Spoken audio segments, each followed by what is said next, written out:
been really late this morning? So late, Sylvia, so late. Yes, it has been a wonderful day. We started off with sunshine, then the clouds built, and now temperatures, they're mild and it's quiet outside of that cloud cover. So let's check in on this mid-afternoon temperature. 44 degrees at the lakefront.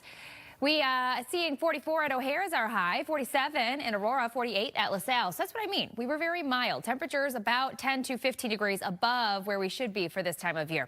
Satellite radar showing the clouds that have been building throughout the day, especially from Chicago points west. Northwest Indiana, you still have a few breaks in your cloud cover, but not for long. Tonight, the clouds thicken up and the chance for drizzle moves in along with some fog. Right now, we're sitting in the 30s and 40s. So a good mix of 36 in Waukegan, 39 at Woodstock, 43 at the lakefront, 45 in Gary, 46 in Kankakee.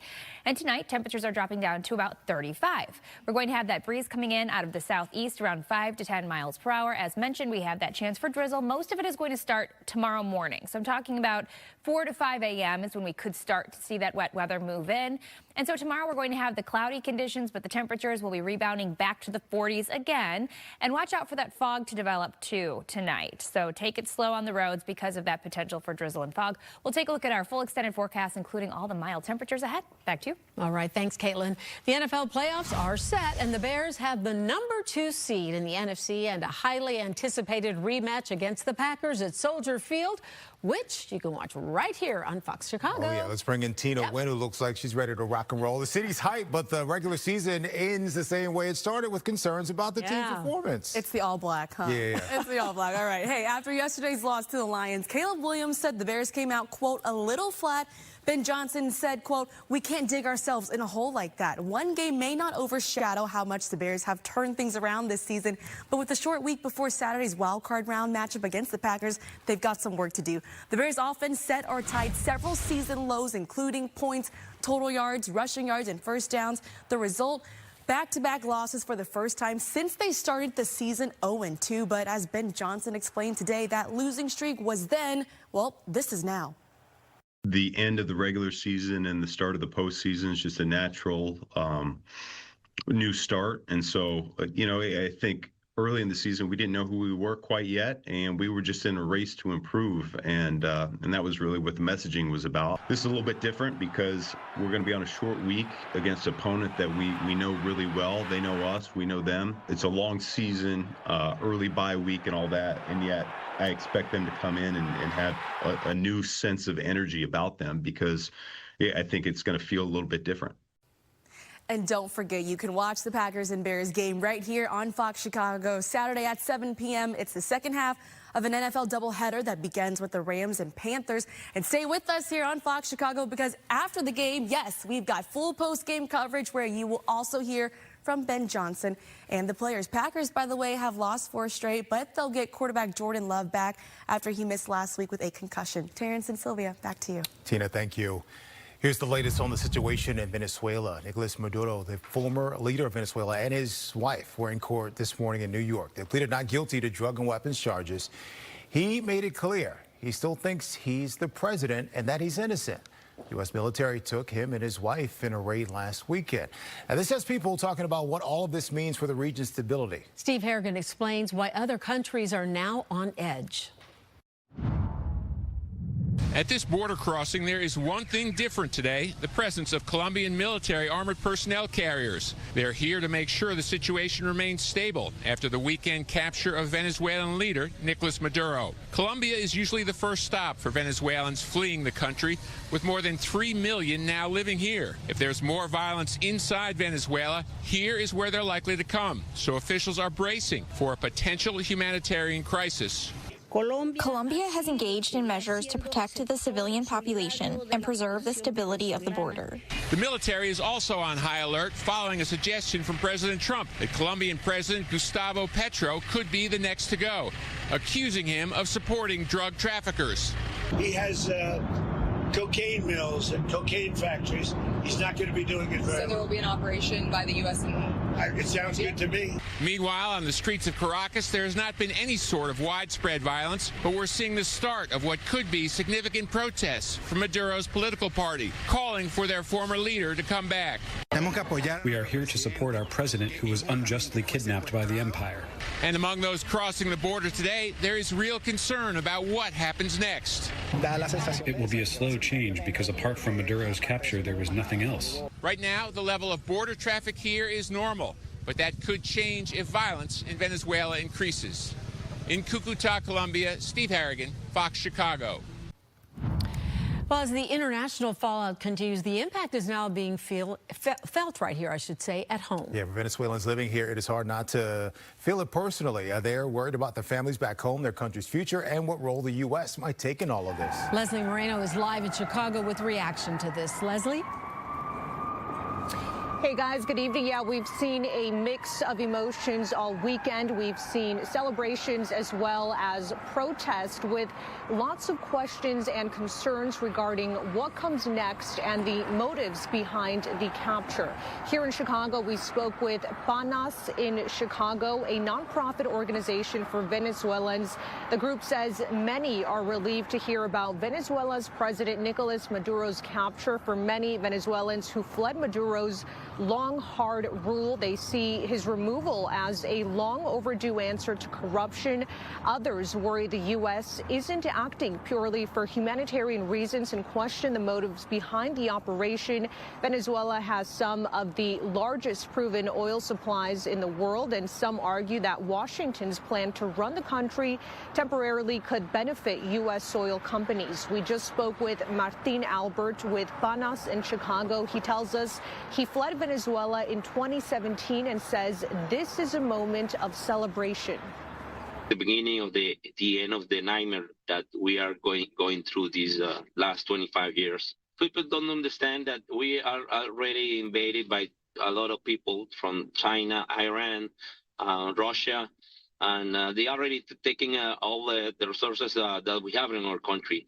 There is not something like that because United States is going to take the oil from us or whatever reason they are saying.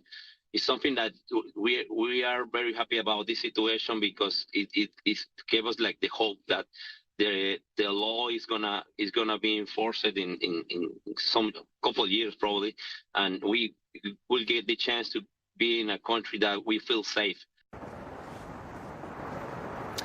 And right now, the organization says all eyes are on President Trump and his next move. The big question, of course, is what comes next.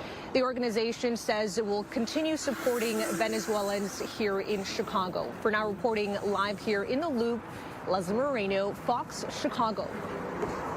Thanks for that, Leslie.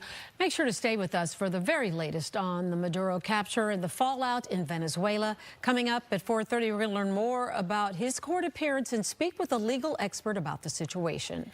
Okay, did you remember or did you show up to Staten Lake today and there was no CTA train to catch? Well, the station shut down today and it will be until 2029. The station is closed so crews can tear it down and build it back up, a process CTA says will take 3 years. Brown, green, orange, pink, and purple line trains are rolling right through with no stop. You are pushed to Washington and Wabash or Clark and Lake, while the red line Lake Station stays open below. Now, the timeline sounds calm when you read it on an email that CTA sent out, but it did not feel calm for people on the platform today.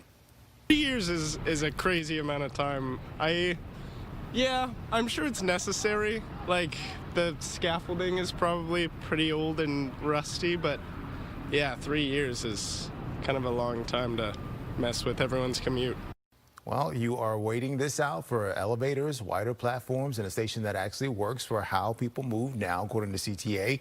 Construction runs day and night, and parts of Lake Street are limited to local traffic. You can count on us to keep you updated throughout the entire process on fox32chicago.com. Police are investigating a deadly drive-by shooting in the back of the Yards neighborhood. This happened near Halstead and Garfield last night. Police say a 43-year-old man was standing outside when he was shot by someone in a white SUV. The man was taken to a local hospital where he later died. At this time, no one is in custody. 2 people are injured after a shooting in Brighton Park. Police say both victims were in a car when another SUV pulled up and someone inside started shooting near Southwestern Avenue. A 21-year-old woman was hit in the arm and back. She is now in critical condition. A 37-year-old man in the car was also hit in the arm. He's listed in good condition. No word on any arrest. A well-known restaurant in Chicago suddenly closes its doors. And its last day was New Year's Eve. We speak with a former employee who says he was blindsided. A big changes when it comes to kids and vaccines, while the government reduced the number of vaccines children are required to get. The flu turns deadly and it's spiking fast right here in Illinois. What doctors are now saying is making this strain even more dangerous. The best Chicago hospital.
We have a follow-up on the sudden closure of McCormick and Schmick's in the Loop. Yeah, a former employee told us they got the official word on their last day. Can you imagine? Fox Chicago's Brett Bagansky's live in the Loop. Brett, it told you, I mean, rightfully so, they felt blindsided. This is a real heartbreaking situation here, and there is no sign on the door that says that they are closed, but as you can see on the building, you see what used to be the lettering on the outside. The name has been removed from the building, and the last day that they were in operation was on New Year's Eve. And just when we arrived here within the last few hours, we saw crews moving furniture out of what used to be this restaurant here, and I just got a peek inside. It doesn't look like anything is left in that former place here in the Loop here. We saw them removing things into trucks, and we confirmed with Landry's Hospitality, which is the parent company of McCormick and Schmick's, that they decided to close after its lease expired. This was the only location here in the city. It was here on 1 East Wacker along the Chicago River, known for its steak and seafood. And earlier today, I spoke with Jonathan Stone, who was a server at this location for 3 years. This was his full-time job, and he walked in on New Year's Eve anticipating it was going to be a great night of making a little bit of money, only to realize this was going to be his last night working with the company. How do you think the restaurant handled this? I think they handled it very poorly. We deserve to know ahead of time so we could start looking for other jobs. But I think the thing that really soured everyone was the fact we were en route to the restaurant Friday morning to start doing that last bit of work and found out that the job was already complete and we were not needed. Now, he's talking about moving that furniture, which we, again, saw crews moving furniture out today. So I've reached out to McCormick and Schmick's for comment about the closure and the next step for their now former employees. A spokesperson said in part they're grateful for their employees and their customers for their loyalty and that it's been an honor to serve Chicago. And they said that they are actively working to help the employees who lost their jobs find work at some other locations. But Stone told me so far nobody has contacted them. So what about the gift cards? I know there were a lot of people who were here on New Year's and the days leading up to that, perhaps that they bought some gift cards. A spokesperson for the company told me that they will honor those gift cards at the other location in the state of Illinois. The only one is in Rosemont, and you could also use those gift cards at the parent company's other locations. We're live in the loop today. Brett Pagansky, Fox Chicago. People in Illinois enrolled in the Affordable Care Act marketplace are seeing huge increases in their premiums. Today, Cook County Board President Tony Preckwinkle joined Congressman Raja Krishnamurthy and healthcare leaders to talk about the reason the ACA tax credits that expired on December 31st. They argue Republicans in Congress refused to act, which hiked the cost, but also kicked an estimated 100,000 people off their insurance who could no longer afford it. The group gathered at Cook County Health Bronzeville Health Center to tell residents as federal support falls away, Cook County is stepping in. As federal support falls away, Cook County Health is expanding outreach and enrollment assistance so residents can understand their options, can maintain coverage when possible, and can transition into county care or other safety net programs when necessary. The ACA tax credits have allowed working families, seniors, and people with chronic conditions to stay insured and receive care before problems become emergencies. Yet today, because of the inaction of Congress, that progress is in jeopardy. Donna Miller, who you just heard from there, is running for Representative Robin Kelly's seat. When she steps down, Krishnamurthy is running for Senator Dick Durbin's seat.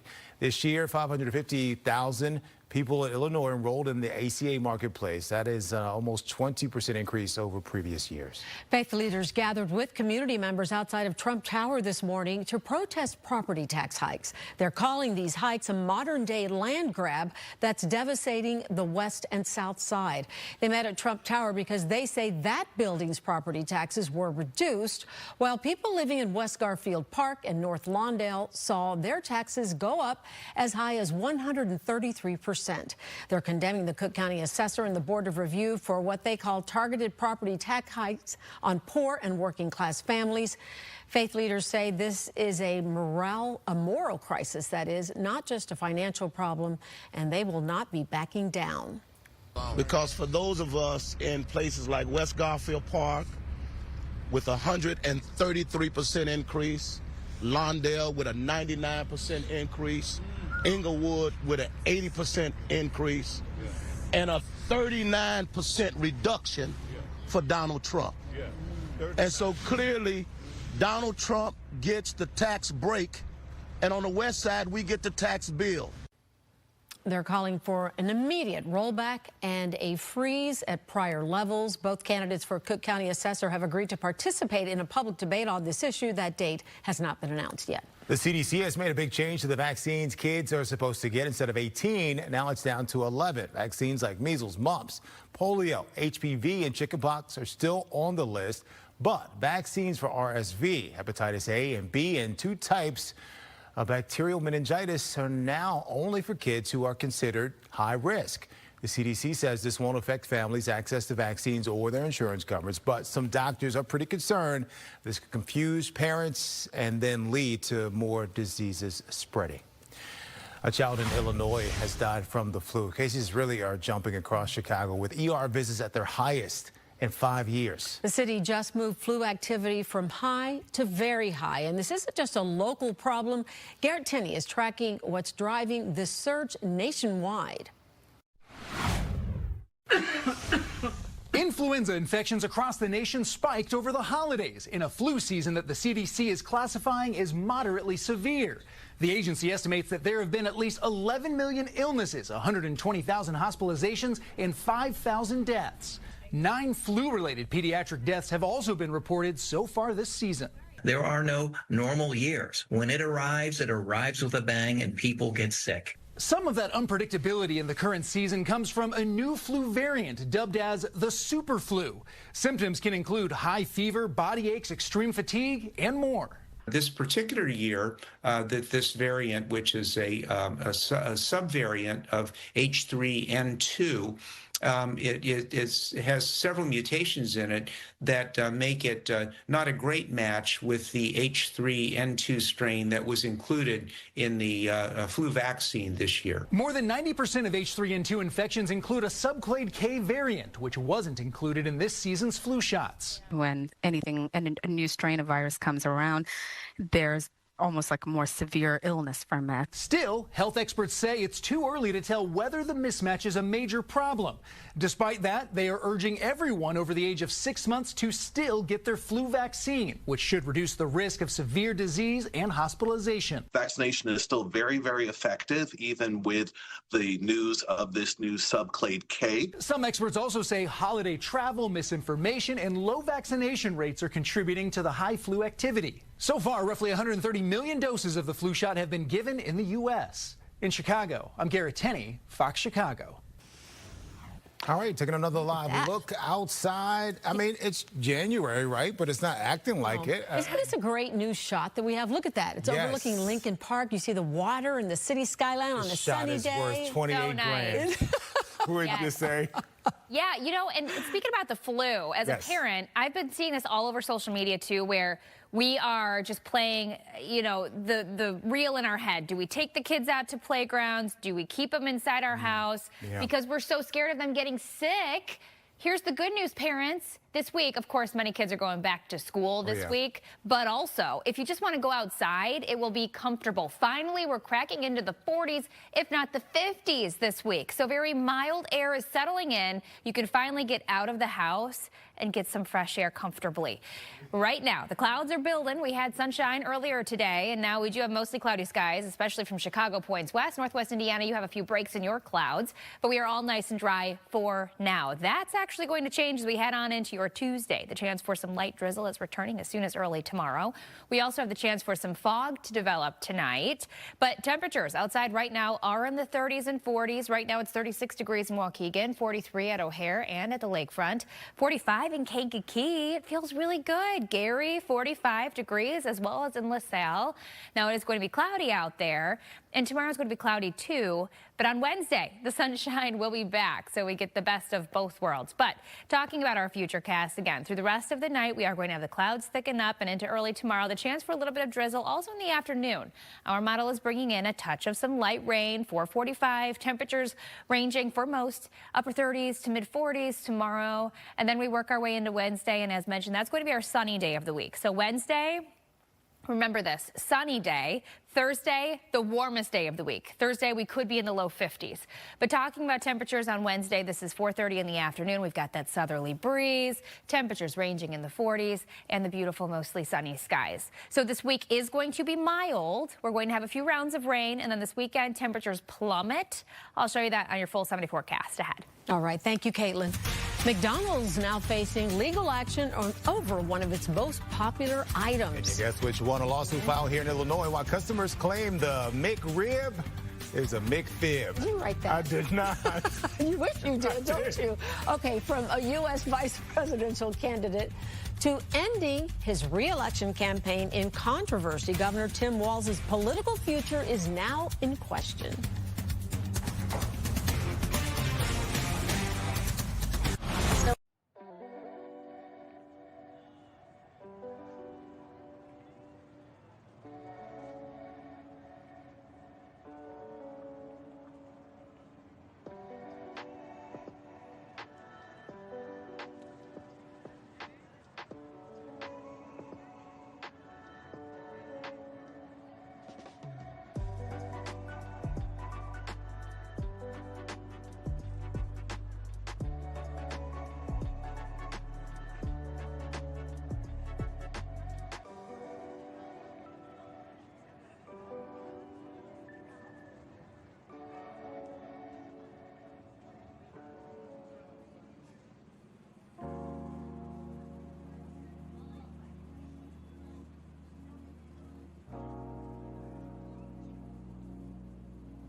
Hey everyone, I'm Tina Nguyen with your Portillo Sports Minute. It always sounds good. The NFL playoffs have finally arrived for the third time in 34 days. The Bears and Packers will face off this time in the NFC wildcard game. The teams split the season series, each winning at home. And can you believe it's only the third time the Bears and Packers have played each other in the postseason?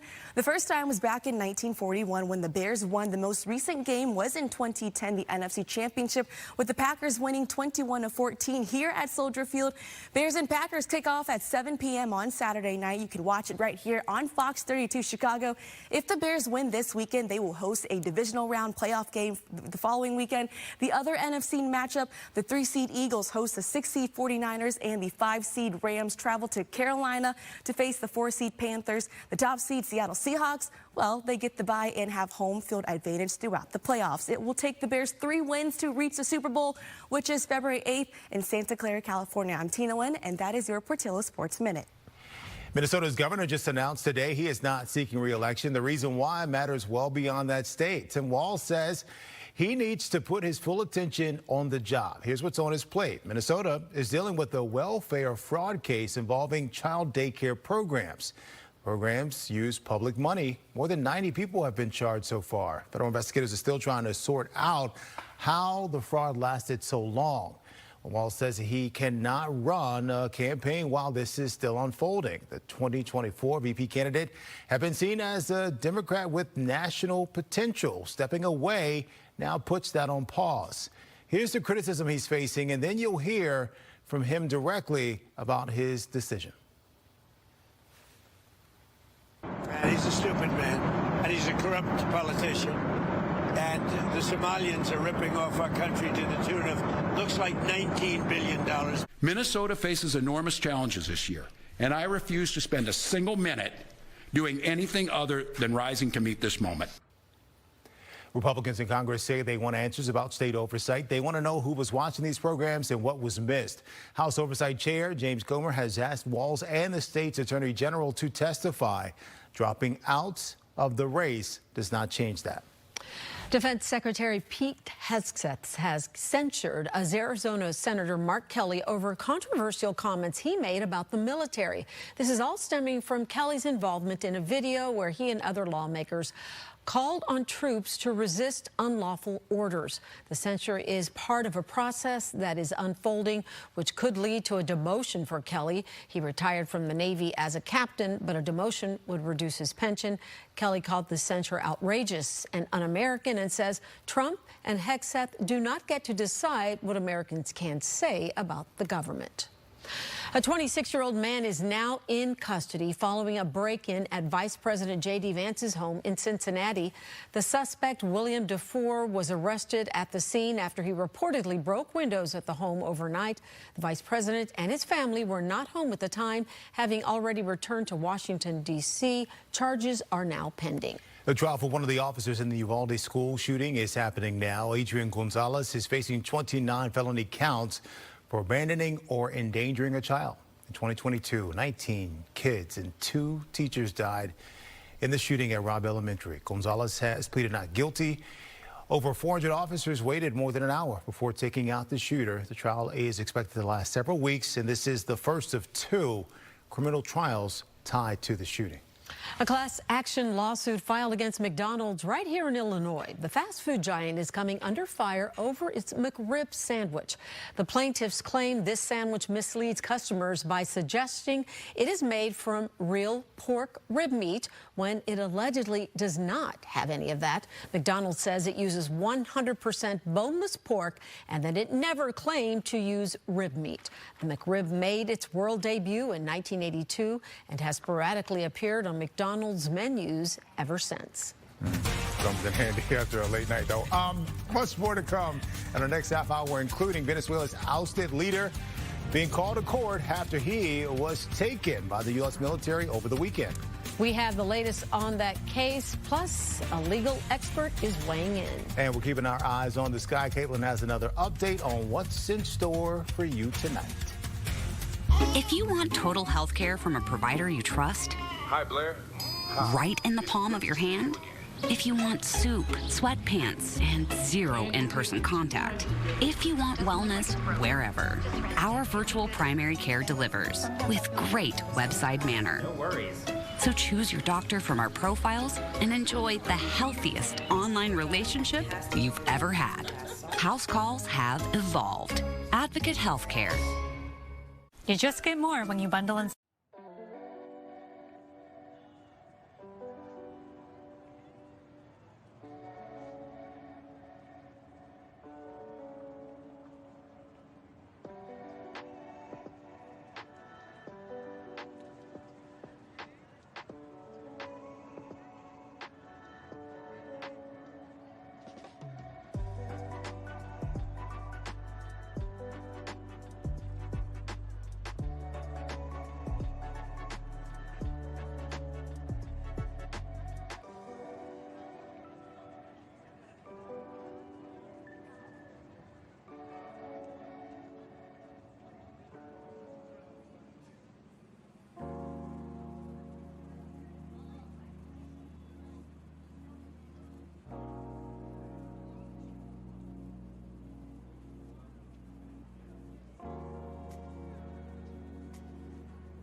Now at 4:30, ousted Venezuelan leader Nicolas Maduro and his wife pleading not guilty in a New York federal courtroom today. They were arraigned on drug trafficking and weapons charges. Of course, the U.S. Special Forces took them during a surprise military operation early Saturday. We have team coverage beginning with Kaylee Schuyler. She joins us live outside the courthouse in New York. What happened in court, Kaylee? Hi, Terrence and Sylvia. So after Maduro pleaded not guilty, he stood up and basically insisted that he was innocent and told the judge that he was still the president of Venezuela. But the judge had to cut him off several times and said, you can basically plead your case on another day. We also saw Maduro taking a lot of notes during court. He even asked if he would be able to keep them after the arraignment. But we kind of saw the opposite from his wife, Celia. She mostly sat and listened and only spoke really when she had to. You can see from the court sketches, they both had to wear headphones, acting as basically kind of a language translator, and neither had their hands shackled. And they both said in court today that they have medical issues that need attention. It was early this morning. Maduro and his wife were transferred from a Brooklyn detention center where they're being held to the federal courthouse here in Lower Manhattan. They were heavily guarded, with the feds using helicopters and armed trucks to bring them to the courthouse. Maduro and his wife, along with their son and 3 other Venezuelan officials, are facing charges, including narco-terrorism conspiracy, cocaine importation conspiracy, and 2 weapons-related charges. They're accused of partnering with violent gangs and drug cartels to help flood the U.S. with thousands of tons of cocaine. And it was just on Saturday, President Trump announced the mission that led to Maduro and his wife's capture. This morning, FBI Director Kash Patel called the operation a victory in saving the lives of thousands of Americans.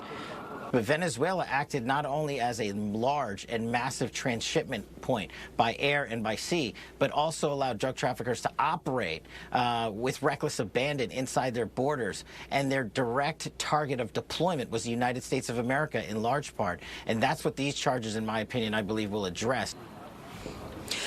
Across the country, and even here just outside of the courthouse, reactions are mixed.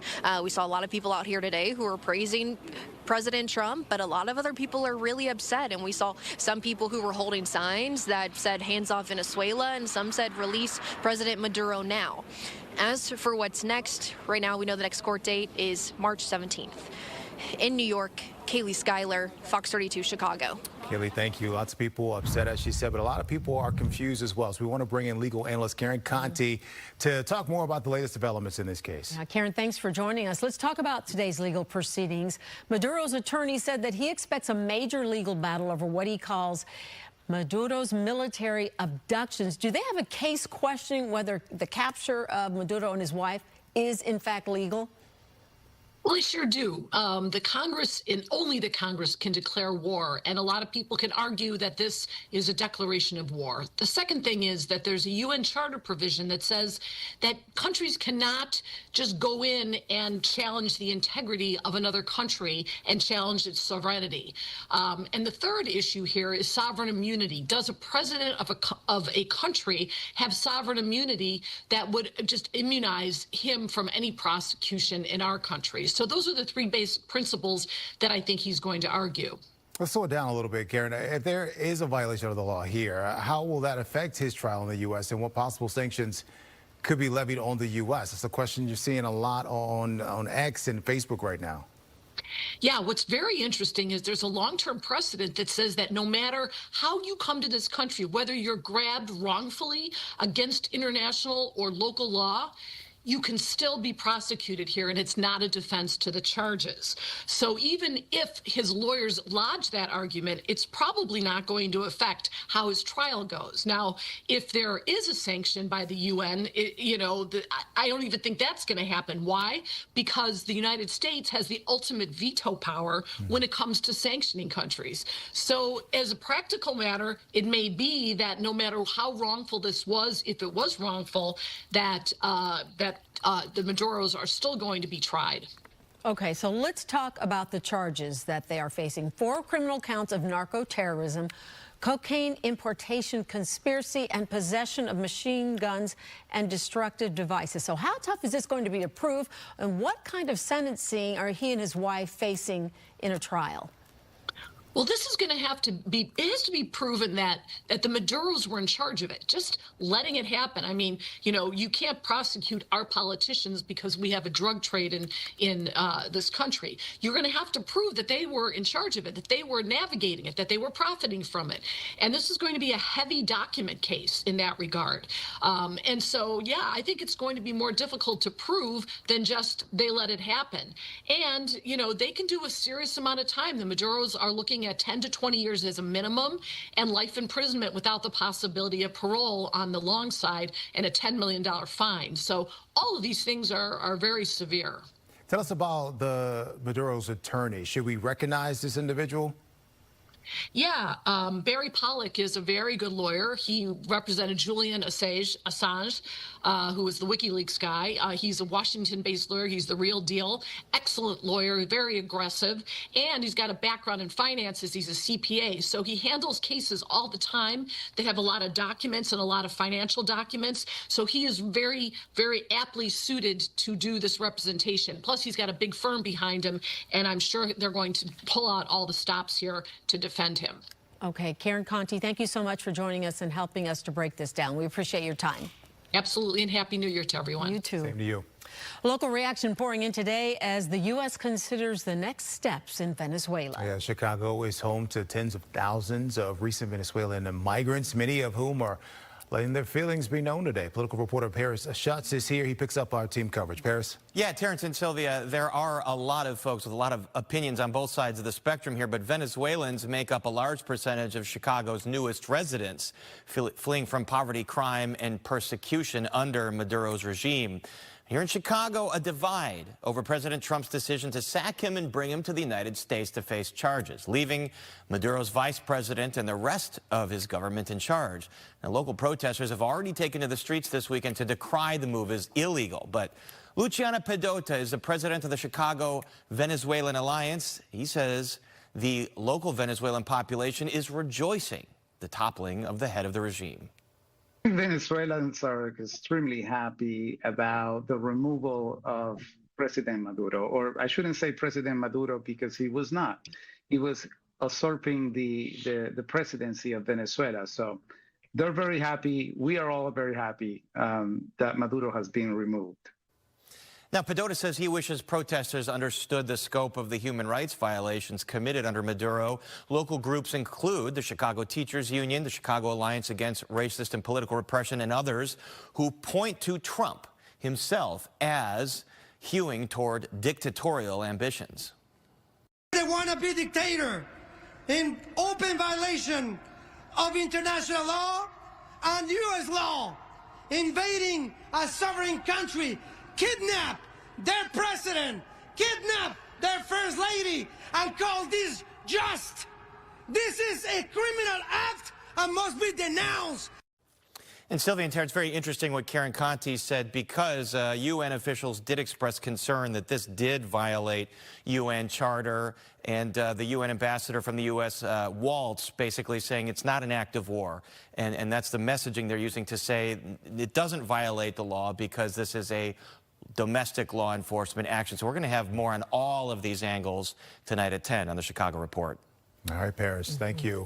All right, let's take a live look outside at the Bean. You know what, Caitlin? January usually comes in loud. Today, it's like a whisper. In January, it's like, you know what, I'll behave for now. For now, but just wait and see. We were talking about this weekend forecast with Paris on the commercial, and he said, isn't it going to be warm this weekend? No. This week it is, but just in time for the Bears game, it's going to get quite chilly. I know. I'll break down that Bears forecast in a few moments. First, though, talking about the weather this evening, it does feel good. We're sitting at 40 degrees at the lakefront, 43 at O'Hare, 45 at Midway, upper 30s starting to creep in for western and northern areas like Lake McHenry and DeKalb. You can see out there in DeKalb County, 38 degrees. Northwest Indiana temperatures for you are in the low to mid-40s currently. But lows tonight, they're behaving. Temperatures getting down to the mid and upper 30s. Tomorrow is going to feel very similar to today, but the clouds will be building. We have the chance for some fog tonight, some drizzle possible as well, starting early tomorrow and then again in the afternoon as this low pressure system moves on by. The chance for some wet weather, but luckily the temperatures, as mentioned, in the 40s and 50s this week. But talking about the Bears forecast, which, by the way, you can watch here on Fox Chicago, 7 p.m. Saturday, temperatures, they're going to be cold. And we have the chance for a little bit of wet weather. We may see some light snow moving into the area. Temperatures are going to start off in the low 30s, but dropping down to the upper 20s by the final. We'll show you your full 7-day forecast coming up. All right, thanks, Caitlin. Still to come, a brand new team is stepping up to the plate. The Chicago Snowballs? Yeah, we'll be taking baseball by storm with an action-packed entertainment experience. Come on back. In my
right, a new baseball team just slid into Chicago. But they're not chasing championships. Rather, they are playing for the crowd. Casey Cronus is live from the Rosemont Dome where the Chicago Snowballs are building their roster. Maybe she tried out. You know, I actually did not. Is that a shocker to you? Maybe I should have. But Sylvia and Terrence, the Chicago Snowballs will soon be taking the city by storm. This is a co-ed exhibition baseball team, and it's the first of its kind in our area. Tryouts are taking place this week. It is being modeled after the Savannah Bananas. Multi-talented men and women from across the area are throwing their hat in the ring to play and perform for the Chicago Snowballs. Like the Savannah Bananas, which played for a sold-out crowd in Chicago last summer, the Snowballs will combine traditional baseball with circus-style performances in a 2-hour show. Here at the Dome in Rosemont, prospective players spent the day showcasing their baseball skills and hidden talents. The co-founders are even partnering with the head coach of the Jesse White Tumblers to lead the Snowballs tumbling program. All players will earn equal play plus a profit share. Sherry and Paul Travis explain the inspiration behind the new venture.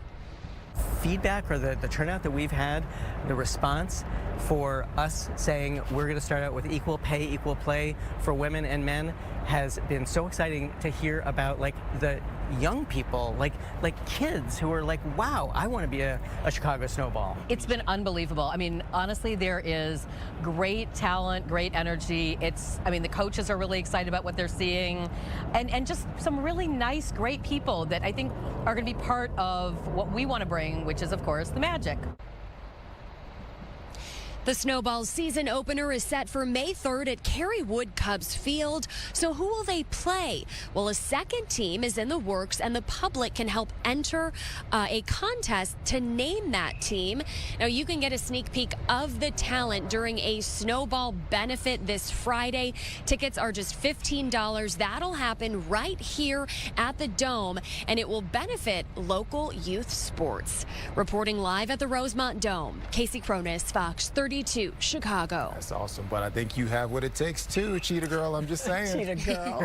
Thanks, Casey. Have you ever wanted to tell your neighbor on the bus or train to quiet down while they're on the phone? Ooh, have you done that? I've done it. I haven't. In this building. I thought about it, but I haven't done it. Well, there's a new invention in Japan that could have the answer. How they say a new device will block out the noise. You gotta say is, hey. Stop it. Other people in this room. All right, clouds out there tonight. Caitlin's tracking when it will warm up in her full forecast next. I'll be like, excuse me. Hello. I can hear you. The viewer in the morning really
All right, it is still winter out there, but today isn't doing the most. Look how pretty. Isn't doing the most? That's like when you just do it, just extra, just too much, like too cold, too snowy.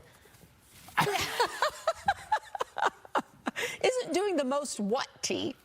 Isn't doing the most. Like it's not being excessive. It's not being excessively cold or excessively. I love when, Caitlin, you get to experience this because this is me teaching her millennial. We have so much fun and our generational difference here. I want you guys to keep talking. Yeah, we have our generational difference here, but we love each other. Yeah, yeah. We learned a lot from each other. Well, you know what? He more so than I. January is not doing the most. There you go. It's not doing the most. Used properly in a sentence, in the proper context. With ease. A+, my friend. We are doing well so far this month, right? Temperatures, we're on the up and up this week, 40s and 50s. Finally feels good. You don't have to be so cold outside if you want to get some fresh air, getting that cabin fever. Okay, let's talk about this satellite and radar, though, because this morning it was beautiful. We had sunny skies, and the clouds have been building today. Right now, mostly cloudy conditions. Tonight, some fog and drizzle is expected. So we are going to have a few changes as we head on into your Tuesday, but this evening, it's quiet. And it feels pretty good. We're still in the 40s. Right now, temperatures are just a little bit cooler than this. We're in the 30s and 40s, but our high today reached 45 degrees at the lakefront, 44 at O'Hare, 47 in Aurora, Northwest Indiana. Temperatures for you this afternoon were in the low to upper 40s. So it was a very mild day. And currently we are seeing that slight dip, as mentioned, seeing a few more 30s out there. Stepping out the door currently at the lakefront at 39, 43 at O'Hare, 36 in Waukegan, 38 in DeKalb. Temperatures in Northwest Indiana in the low to mid 40s. Winds, nice and calm. It's going to be a calm evening. Outside of the cloud cover, a very quiet evening, too. Now, that potential for rain is going to creep in early tomorrow, and then again tomorrow afternoon, we could see some light rain.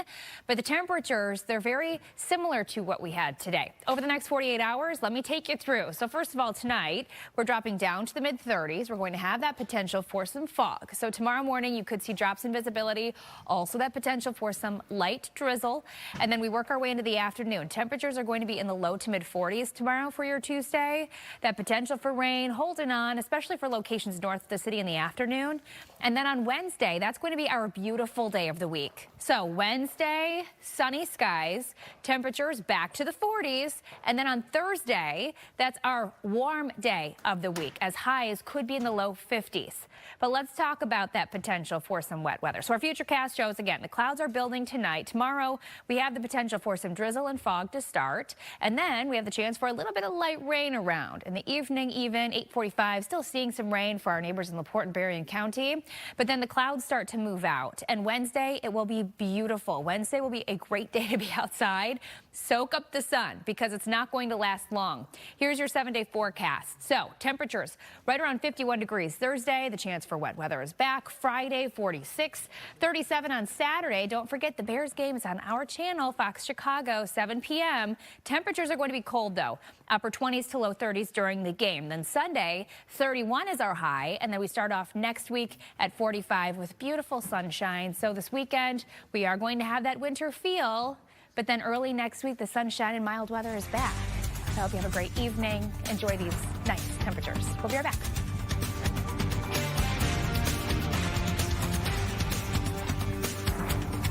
Your go-to source for live severe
It can get pretty annoying to hear someone's super loud phone conversation on the train, the bus, or in the office place. Hello. A new device in Asia is supposedly able to block all of that out. A company in Japan has introduced the MooTalk. What? It's a Bluetooth mouthpiece, and it covers your mouth and muffles your voice when you're on the phone. The company says the device has 2 settings. Look at that.